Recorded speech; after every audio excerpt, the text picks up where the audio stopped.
Madami-dami ngayon. Malinaw pa. Yes. O yan yung langis na RS8, mapulis synthetic. Ahoy mga kamadkat! Today magpapachange oil tayo ngayon dito kala Francis at kala Joey sa JJJ Motorshop dahil lang sa natin yung 500 kilometers. So kaya check natin kung gaano karami yung lalabas na langis after pabuo itong makina natin. So titignan natin kung talagang sobrang ba magbawas o tama lang yung pagbabawas nung ginamit natin na langis. Then ngayon, after natin ma-check, at least makakapag-decide tayo kung magtataas tayo ng miyahe, kung mag-i-stick tayo sa 500 kilometers, tapos every 500 mag-change oil na tayo. Cool down na natin, then natin yung langis itong RS8 kasi since nung nagawa itong makina natin, ito na ginamit natin, cool talagang maganda ang kalalabasan. Ilang natin pag cool down, gagawin na ni Joey Boy. Okay, mga kamadkat, kaya muna kayo dyan. Tingnan ni Boss Joey yung ating langis. Tingnan natin kung gaano karami.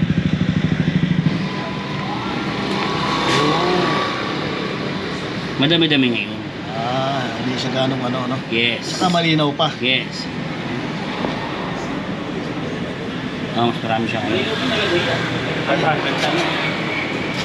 Hindi katulad nung natuyuan ako ng langis. Marami-rami ngayon kaysa dati. O yan yung langis na RS8 na fully synthetic. Kapay kamay ko. Napakalinaw pa. 500 kilometers pa lang yan. Maganda yung langis. Ngayon check natin kung ilang ml yung bawas.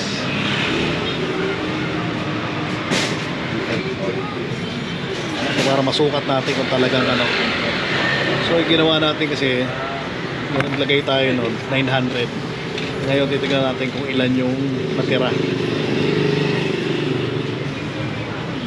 Konti lang. 7.6 7.5 7.50 750 ml. So may 150 700 700 200 ml lang ay ang kinain kinain. sa 500 kilometers. 200 kinain. So kung magtataas ka nun, so kung gagawin mo 700, mababawasan na 400 yun, may tendency.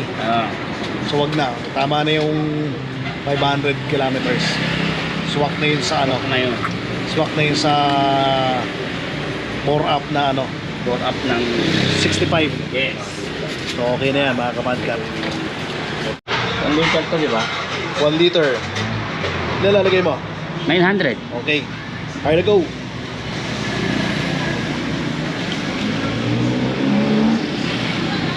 Narong mantika lang. Clear na clear no? Tuwan-tuwa yung makina natin. Bagong langis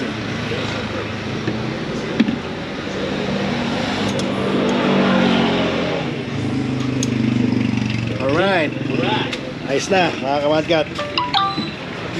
Testingin na muna natin kung mag-work na. Fire out. Okay na Toby? Oh. Alright, 1, 2, 3, go. Alright. Working. Tingnan natin kung may tulo.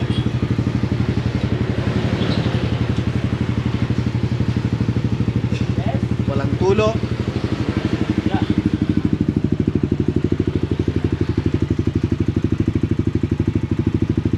Okay. Meron? Wala. Clear? Bango ng langis. So okay na. So clear, wala nang tulo. So means all working. Okay.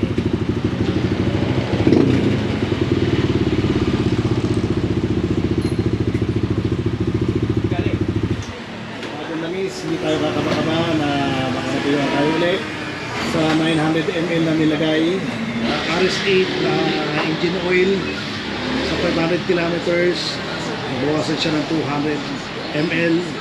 So may natira pa tayo 700 sa 65 na bore. Ang advice ko talaga sa inyo, kung naka-bore up kayo, naka 63, naka 65 o above, hanggang 500 lang pinaka-maximum nyo, palit na kayo ng langis para hindi matuyo. And ang tip ko sa inyo palagi, kukunin nyo fully synthetic na langis para hindi kagad mabilis mabuhay. Huwag kayo kukuha ng semi-synthetic o ordinary langis dahil mabilis matuyo ang makina. So, fully synthetic na, mga ka. Okay? Sana nabigyan ko kayo ng tip na maganda para sa mga nakabuo. Okay? Goodbye, mga ka.